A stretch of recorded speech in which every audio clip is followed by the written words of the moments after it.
Bueno, en realidad cuando uno veía la situación desde afuera, era todo muy claro.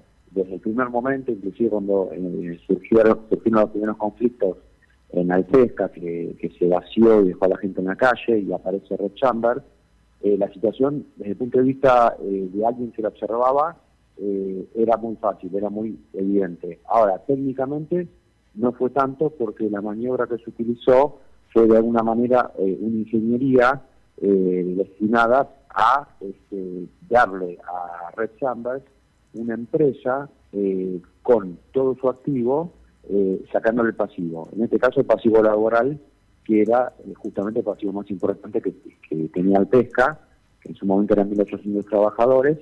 Y bueno, a través de unas figuras legales que digamos, en primer término fue una expropiación, donde el gobierno o donde la provincia de Chubut asume el costo de mantener a los trabajadores despedidos con una suma que en ese momento era irrisoria, que era totalmente desproporcionada en relación a los salarios que percibían los trabajadores de Alpesca, y en paralelo Red Chambers toma la planta donde se hace el procesamiento, adquiere también los buques, y todo eso a través de un contrato de arrendamiento en donde se acuerda con la provincia de Chubut, donde Red Chambers se acuerda con la provincia de Chubut, la explotación de todo lo que estoy mencionando a un costo, digamos, cero. O sea, sin de alguna manera asume el control de la pesca absoluto, sin cubrir las deudas laborales y, por supuesto, teniendo las ganancias y los beneficios de todos los activos que tenía la empresa. Y lamentablemente fueron muy pocos los trabajadores de Alpesca que pasaron a Red Chambers. En su mayoría perdieron el puesto de trabajo, obviamente ninguno cobró, y hay algunos que sí permanecieron un tiempo en Red Chambers, otros siguen trabajando, pero es un número, digamos, muy bajo en relación al plantel que tenía Alpesca en su momento. El fallo, no, una nota previa a la que tuve acceso, doctor, establecía las condiciones del arrendamiento y en uno de los puntos dejaba en claro que Red Chamber no iba a tomar trabajadores hasta tanto no se desvincularan de Alpesca, con lo cual o los invitaba a renunciar a la indemnización porque caso contrario iban a seguir, hasta tanto no logren esa desvinculación, no podían ser tomados por Red Chamber. Y sin embargo la legislatura lo aprobó y nadie planteó objeciones a ese tipo de arrendamiento donde la provincia casi que legalizaba la generación de despidos masivos en los trabajadores de Alpesca. Sí, exactamente. Cuando uno lo ve así, es fácil ahora advertir que la provincia absorbe el pasivo y la empresa toma los activos. Inclusive, acá hubo una situación que yo me estoy un poco noticiando ahora, en donde la mayoría de los trabajadores no hicieron nada. No mandaron ni siquiera una carta de documento, no intimaron, quedaron de alguna manera, o sea que el plan que se había armado para dejar afuera a los trabajadores fue seducirlos con una suma, digamos, fija, que era muy baja, con la promesa que iban a volver a trabajar. El tiempo pasó y la relación de trabajo, cuando, digamos, por el paso del tiempo, si el trabajador no toma ninguna medida para avanzar, prescribe. O en su caso, ahí podrían darse varias figuras. Por otro lado, o sea, muchos trabajadores ni siquiera enviaron telegrama, otros enviaron telegrama pero no hicieron demanda. Entonces no hubo ninguna interrupción de los plazos procesales y otros directamente no hicieron nada. Entonces ahora a veces me consultan y están desde el 2012 en una situación que nunca se cerró la situación laboral. Claro. Y lamentablemente, digamos, en esos casos hay una desvinculación tácita, o sea, se toma como que el trabajador, si no hizo nada, tampoco tuvo la voluntad de continuar con el vínculo laboral.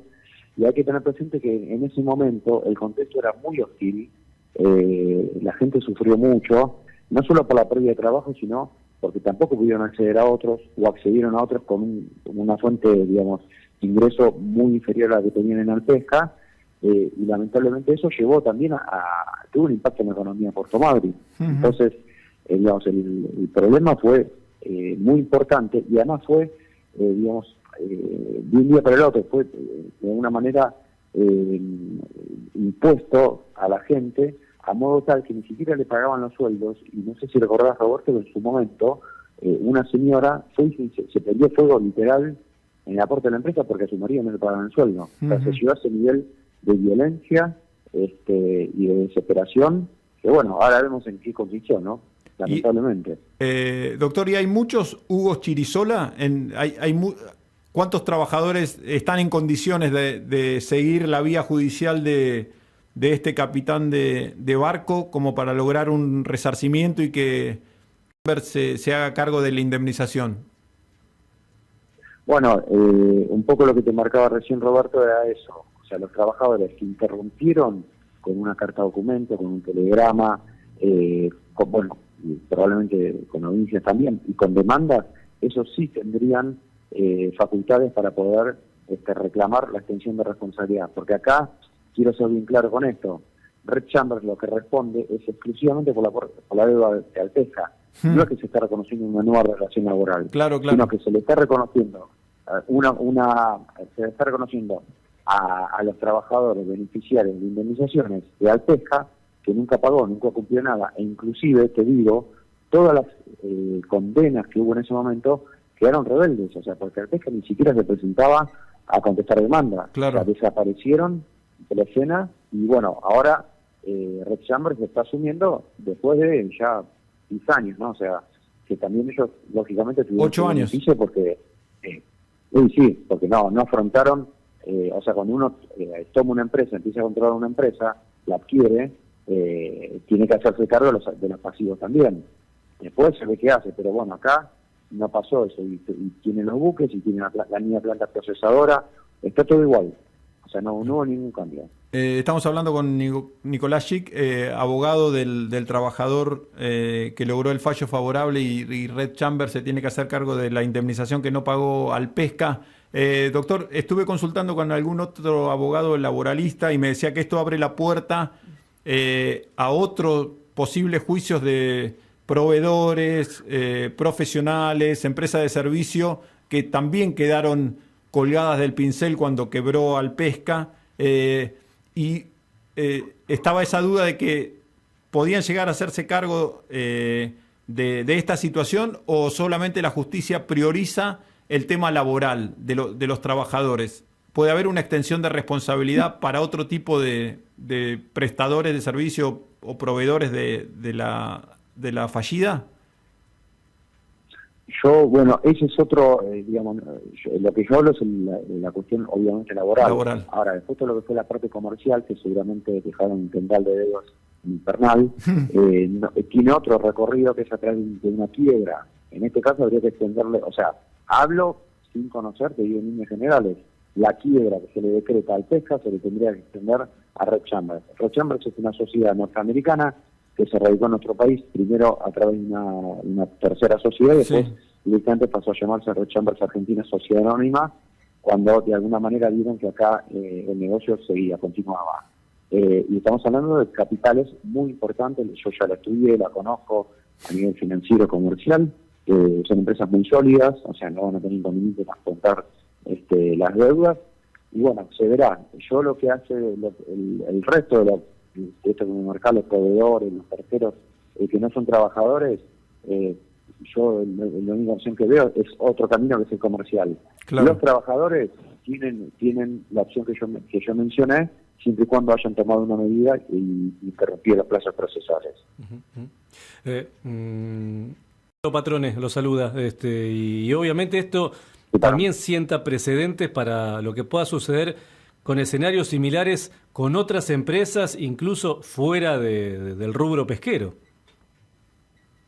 Por supuesto, no. Esta es una figura, yo ahora, digamos, les estoy explicando en líneas generales como para que se entienda, pero esta es una figura técnica que está estipulada en la Ley de Contrato de Trabajo, entre el artículo 225 a 228, y hay un plenario que también se aplica en la Ciudad de Buenos Aires, que es el plenario Barbieri, que justamente contempla este tipo de casos. Así que, si bien yo estoy hablando del tema del pesca, en muchas situaciones se dio lo mismo, o sea, donde empresas que desaparecen, dejan a todos los trabajadores en la calle, las vacían, empresas justamente de sociedades extranjeras que viven en Argentina, abren, nosotros, te digo un caso concreto, nosotros tuvimos un caso donde una sociedad extranjera era el holding, un holding muy importante norteamericano, con un ingreso de 4,5 billones netos de dólares anuales. En el 2001 cerraron acá, dejaron a toda la gente en la calle, bueno, iniciamos la acción, acá no tenían nada, y tuvimos que hacer la notificación a Estados Unidos y le extendimos la responsabilidad a la sociedad norteamericana que controlaba, al holding y al presidente del holding norteamericano, en Boston. Entonces son figuras que, si se las entiende, bueno, ayudan mucho a poder recuperar o cobrar los créditos alimentarios de otras empresas que justamente fueron creadas o fueron vaciadas con la intención de no pagar ninguna de las deudas que, desde el punto de ninguna de las deudas laborales, ¿no? O sea, acá hablamos siempre de lo laboral.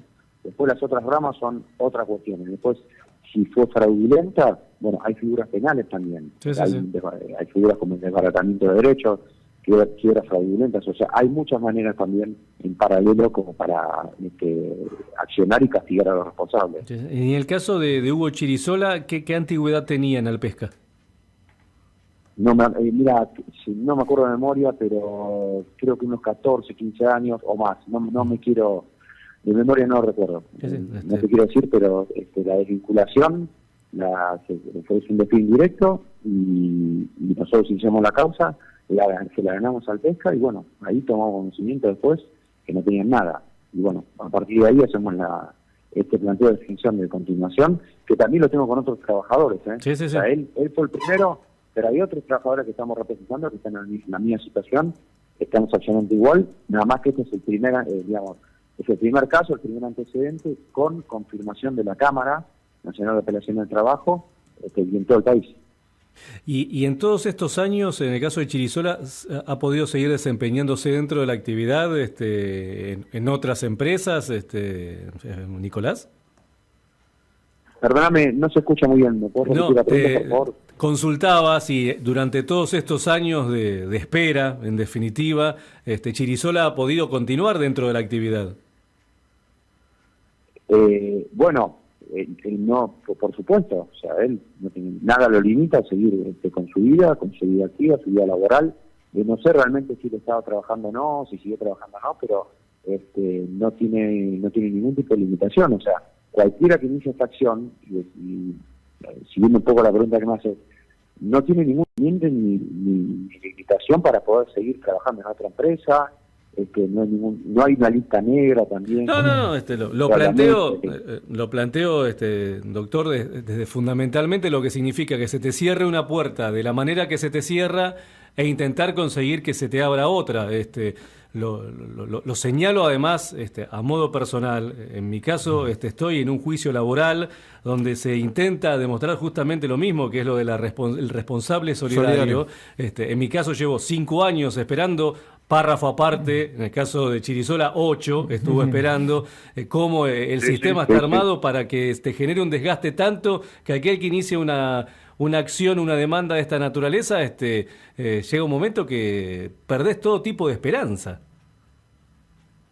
Sí, por supuesto. Por eso te decía que el contexto en ese momento, y mucha gente se desalentó, porque veían que no había ninguna salida. Por eso te mencioné el caso extremo de la señora que se quemó, en las puertas de la empresa. Aparecieron los Baldino en su momento también, después se fueron. O sea, hubo miles de maniobras que todos los días salían noticias, que la gente estaba confundida, y además muchos se fueron directamente porque no sabían hacer otra cosa, se fueron a otras provincias, o pusieron remises, o sea, bajaron. Eso también es una cuestión, desde el punto de vista emocional, es muy triste, porque alguien que está acostumbrado a la actividad, al esfuerzo, a ganarse lo suyo, a tener sueldos muy importantes como tenían, directamente pasaron a no tener nada y a no cobrar nada, porque ni siquiera podían cobrar algo y decir, bueno, hago un emprendimiento, no sé, abro un local, hago una inversión, nada. O sea, de un día para el otro, intempestivamente, Alpesca desaparece y la gente, quedó en esa situación, o sea, de un desamparo total. Por eso esto, si bien se tardó mucho, porque obviamente a nivel, desde el punto de vista del litigio, lo que fue la causa, nos metieron todo tipo de barreras, obstrucciones procesales, que bueno, uno las tiene que ir sorteando, pero llevan su tiempo.